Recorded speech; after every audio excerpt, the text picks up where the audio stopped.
જય શ્રી કૃષ્ણ દોસ્તો, સ્વાગત છે તમારું અમારી યુટ્યુબ ચેનલમાં। આજે આપણે બનાવીશું દેશી ચણાની રેસીપી। દેશી ચણા મેં ડિનરમાં બનાવ્યા છે, તો ચાલો આપણે શરૂ કરીએ દેશી ચણાની રેસીપી। તેના માટે મેં સવારે દેશી ચણા પલાળી દીધેલા અને સાંજે એને કુકરમાં 5 થી 6 વિસલ આપીને બાફી દીધેલા છે।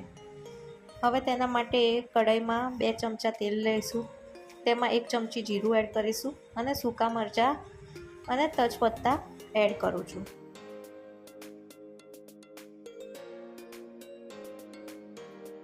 ત્યારબાદ 2 લીલા મરચાં એડ કરું છું અને ઝીણી સમારેલી 2 ડુંગળી એડ કરીશું।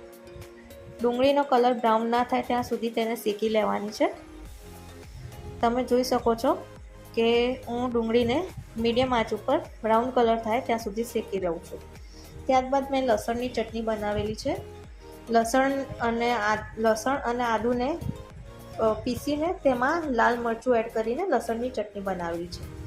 આ ચટણીને પણ આપણે ડુંગળીની સાથે સાંતળી લેવાની છે, જેથી લસણની કચાશ ના રહે।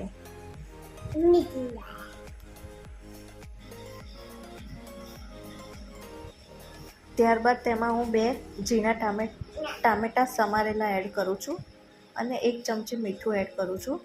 મીઠું એડ કરવાથી ટામેટાં અને ડુંગળી ઝડપથી શેકાઈ જાય છે।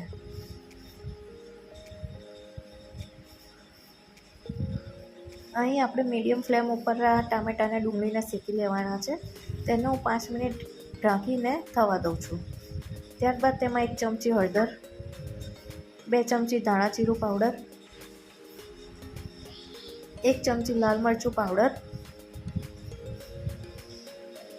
અને 1 ચમચી ગરમ મસાલો એડ કરું છું।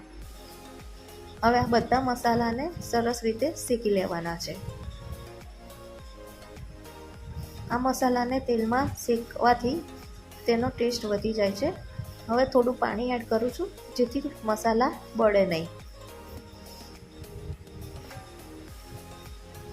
મસાલા સરસ રીતે શેકાઈ ગયા છે।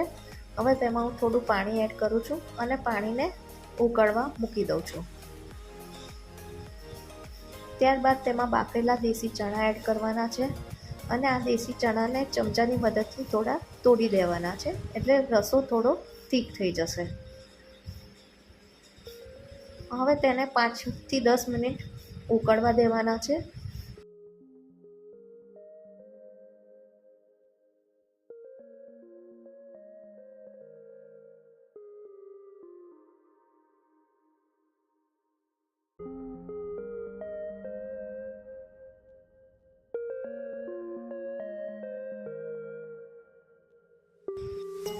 તો તૈયાર છે આપણા દેશી ચણા।